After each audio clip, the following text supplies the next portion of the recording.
CMA TV vous présente la chronique culturelle. Je vous souhaite la bienvenue à cette autre chronique culturelle. Je suis en compagnie de Marie-Ève Lamont des Arts de la Seine. Bonjour Marie-Ève. Bonjour Michel. Bon, bien encore une autre grosse fin de semaine. Oh oui. Oui, tu as le temps de dormir parce que les yeux sont petits. Non, j'ai pas le temps de dormir, mais j'aime ça de même. Bien, OK. Attends, parce qu'il y en a tellement qui s'amènent, c'est sûr que je dors pas au mois de novembre. Personne qui dort au mois de novembre aux Arts de la Seine, en tout cas. Mais c'est ça, les fins de semaine sont chargées, occupées, oui, mais quand même tellement intéressantes. En fin de semaine? Fin de semaine dernière, Jordan Officer était là samedi. Il a débuté avec une classe de maître en après-midi. Il y avait une dizaine de personnes qui se sont présentées, qui ont profité de ses secrets, de ses techniques également.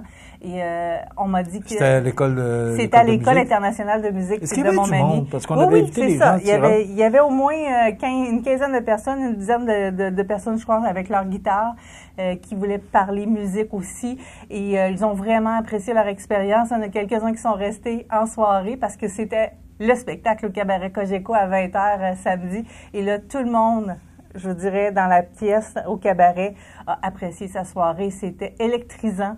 Il est d'une virtuosité impressionnante, ce guitariste-là. Il a tellement... Je le trouvais bon il y a 20 ans, mais aujourd'hui, c'est encore plus impressionnant. Et il sait bien s'entourer. Donc, les deux musiciens qui étaient avec lui sur scène, c'était de grands virtuoses également. Donc, on a eu une soirée de blues, de jazz et de country absolument délicieuse. En première partie, c'est un peu drôle parce que Jordan Officer faisait sa première partie, mais avec un autre projet qui a commencé à travailler en 2024. C'est Violette et Jordan. Et là, si on parle de quelque chose de complètement différent, toujours le son de la guitare de Jordan Officer qu'on peut reconnaître. Il chante également. C'est un duo et c'était le printemps. C'était l'été qu'on pouvait sentir là, avec la voix de Violette qui est absolument adorable. Il y avait pas d'autres mots, j'entendais ça, c'est tellement mignon, ça fait du bien comme musique. Donc, ils sont en train de travailler sur un album qui devrait paraître, mais pas avant 2 ans. Donc, on a vraiment hâte d'entendre le résultat de ce duo-là, parce que le travail déjà qui se fait, et ce sont des créations originales, là, vraiment toutes des nouvelles pièces, là, c'est vraiment, ça fait tellement de bien, surtout à cette période de l'année qui est un petit peu plus grise. Oui, tu disais que ça faisait plus été. Au mois de novembre, il me semble que ça fait du bien de sentir, surtout avec la pluie. Mais c'est le mois de novembre. Là, la deuxième journée de la fin de semaine, dimanche. Là, on faisait place à Michelin, pièce de théâtre présentée à la salle Promutuelle Assurance en après-midi. Michel Maxime Legault a commencé sa journée avec le club de lecture. Donc, il est allé rencontrer les gens du club de lecture, il est allé parler du livre. Et en après-midi, donc, c'était la représentation. C'est un coup de cœur. Ce jeune homme-là, on l'a tous adoré. Je dis jeune homme, là, mais il est dans la quarantaine. Mais on a eu vraiment un C'est jeune. Oui, c'est encore jeune. Bon.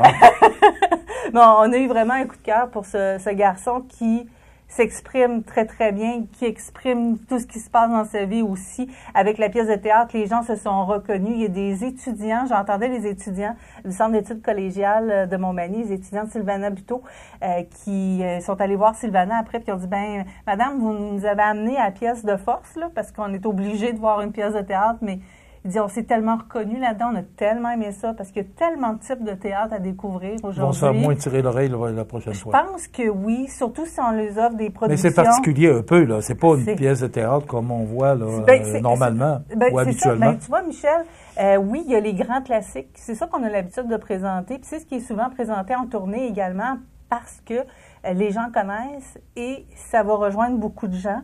Par contre, des pièces contemporaines comme ça, où on parle de nous, où on se reconnaît nous, je pense qu'on peut gagner beaucoup avec les jeunes générations à leur faire découvrir ce genre de théâtre-là. Il y a le théâtre documentaire qu'on a présenté également il y a quelques années avec Ron Delay qu'on a pu voir ici à Montmagny. Les agriculteurs se sont reconnus dans cette pièce-là. Monsieur, madame, tout le monde se reconnaissait également parce que ça parlait de notre terroir, ça parlait justement du lait, de la production bovine, donc la production laitière principalement.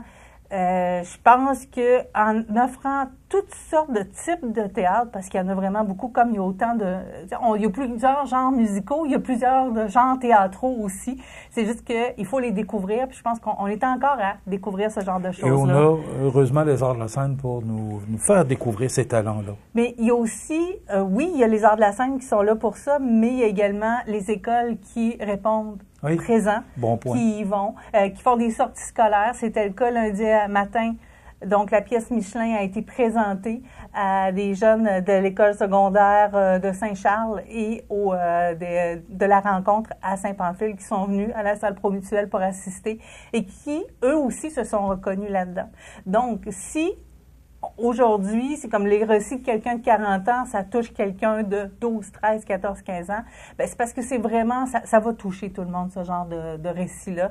Et bien, ça nous permet, nous, de partager ça avec le plus de monde possible. Mais est-ce que c'est nouvellement, c'est nouveau qu'il fait ça, l'auteur, ou est-ce que c'est sa première expérience? C'est sa première pièce. Lui, il est auteur et metteur en scène depuis plusieurs années.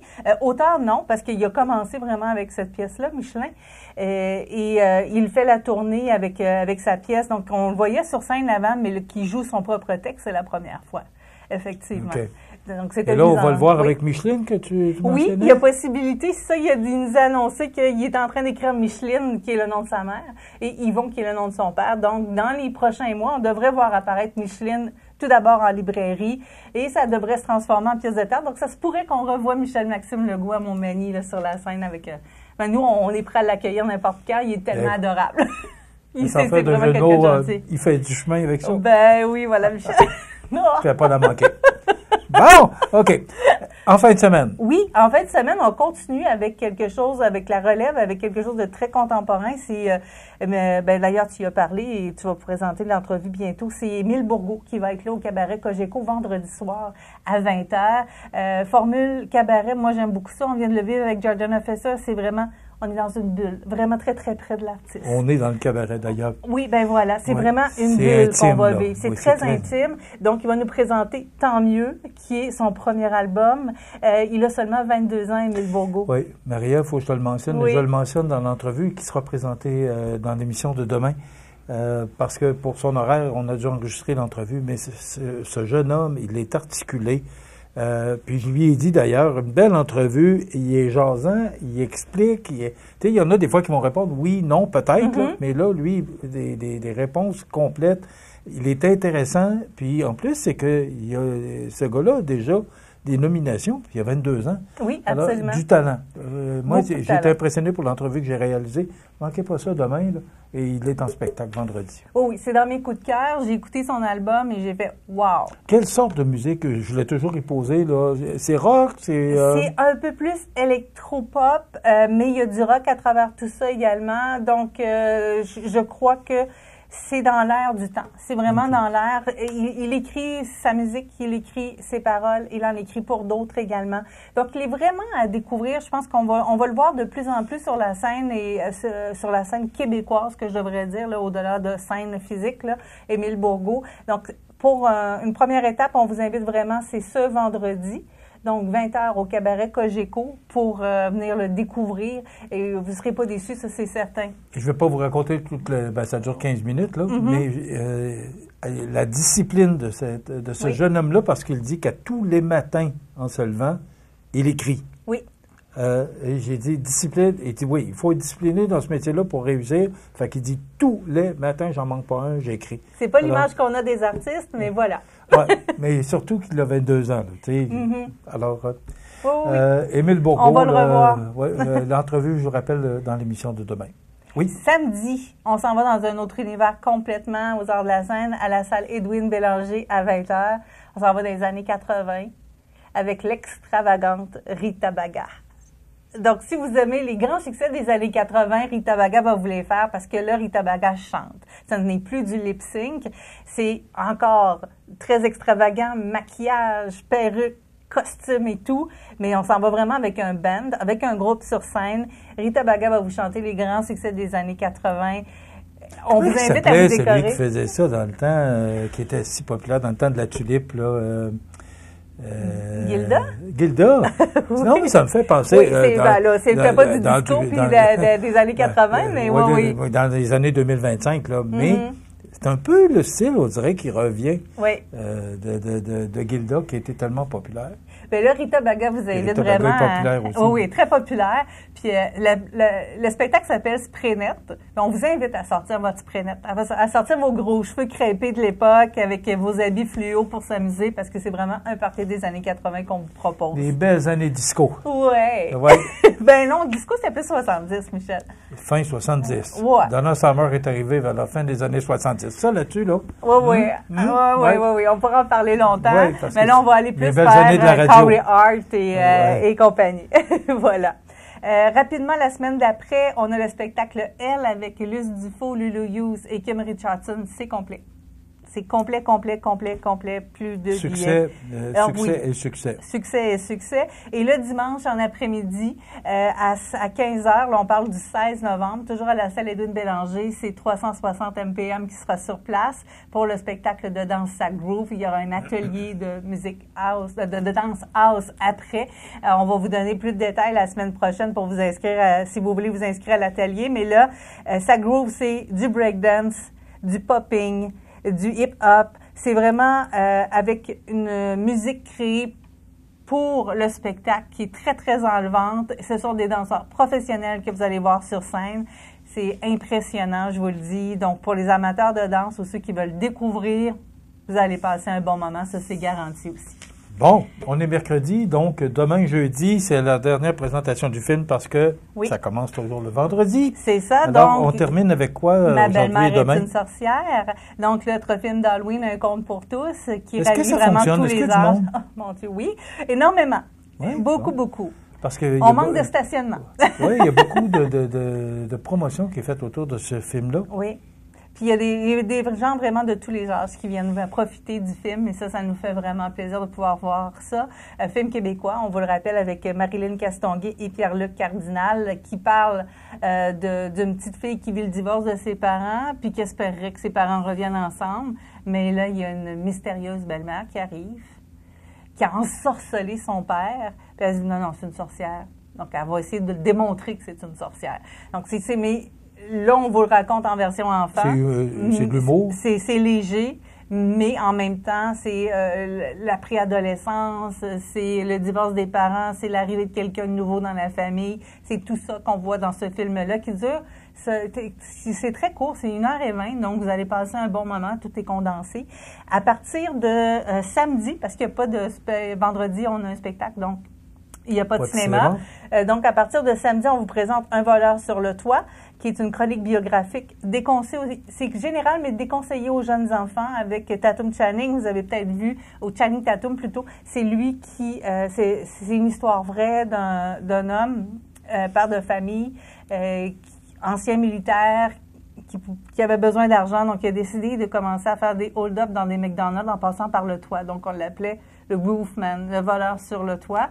Et là, il se fait attraper, il s'en va en prison et il se sauve. Il s'évade de prison. Vraie, hein? Oui, c'est une histoire vraie. Il s'évade de prison et il essaie de se faire oublier. Pour se faire oublier, il va se cacher dans un Walmart pendant 6 mois.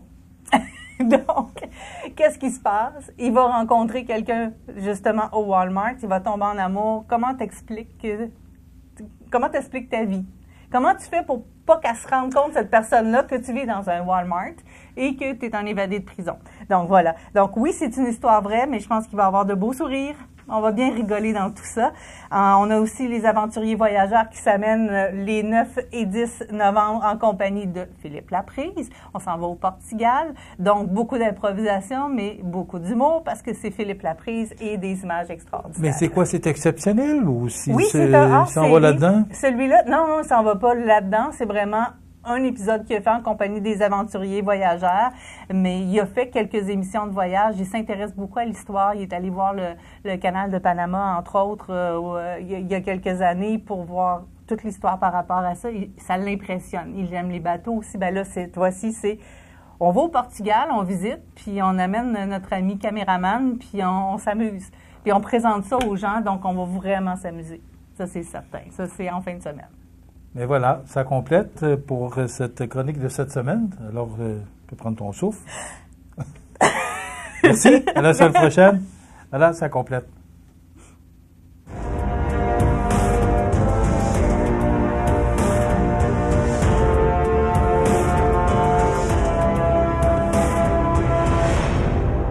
CMA TV vous présente la chronique culturelle.